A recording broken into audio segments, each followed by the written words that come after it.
సీఎంను కలుస్తా, రేవంత్ రెడ్డి అపాయింట్మెంట్ కోరిన మల్లారెడ్డి, నా వద్ద నిజమైన డాక్యుమెంట్లు ఉన్నాయి, ఫేక్ అని నిరూపిస్తే ఎమ్మెల్యే పదవికి రాజీనామా చేస్తా.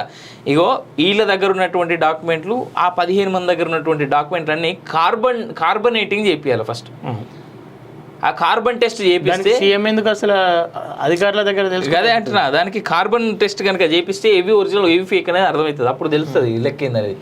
బీజేపీ చేతిలోకి BRS, social media, Congress interesting tweet, పలు ఆధారాలు పోస్ట్. అందుకే 10 ఏళ్ల బీజేపీ పాలనపై ప్రశ్నించకుండా 5 నెలల కాంగ్రెస్ ప్రభుత్వంపై విషయం జిమ్ముతున్నారా? దొంగ ప్రచారాలకు తెరదీసిన బీఆర్ఎస్ అంటూ ఫైర్ అంటూ చూస్తా ఉన్నాం.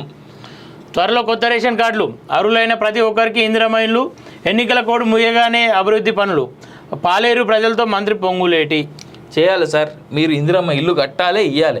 అండ్ దానికంటే ముందు ఇందిరమ్మ ఇల్లు కట్టడానికి కొంచెం టైం పడుతుంది కాబట్టి మేము రిక్వెస్ట్ చేసేది ఏంటంటే, ఈ పాత తెలంగాణ ప్రభుత్వం ఏదైతే ఉందో, బీఆర్ఎస్ పార్టీ ఏదైతే కట్టిన డబుల్ బెడ్రూమ్ ఇండ్లు ఏవైతే ఉన్నాయో ముందు వాటిని ప్రజలకు పెండింగ్లో ఉన్న పనులు పూర్తి చేసి అవి అందజేస్తే ఆల్రెడీ ఇందిరమ్మ ఇల్లు కట్టినట్టు. అది అంతే కదా, పేరు మార్చి ఇవ్వరి. మిమ్మల్ని ఎవడొద్దంటే ప్రధానమంత్రి ఆవాస్ యోజన కిందనే కదా మీరు చేసినా వాళ్ళు చేసినా. ఇక్కడ ఇంకోటి, ఆల్మోస్ట్ 15 నుంచి 25 లక్షల రేషన్ కార్డు అప్లికేషన్లు పెండింగ్లు ఉన్నాయి ఇప్పటికీ, ఆల్మోస్ట్ 20 లక్షలు. ఇదే కాకుండా మొన్న వీళ్ళు అధికారంలోకి రాగానే ఫస్ట్ 15-20 రోజుల్లో తీసుకున్న అప్లికేషన్స్ ఉన్నాయి, 1,50,00,000 అప్లికేషన్స్ పెండింగ్ ఉన్నాయి.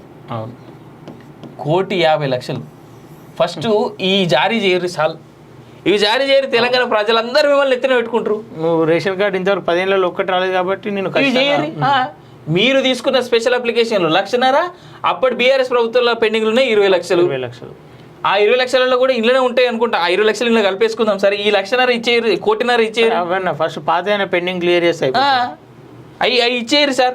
పొంగులేటి గారు, అంతకంటే ఆనందం ఇంకేముంటుంది తెలంగాణ సమాజానికి చెప్పండి.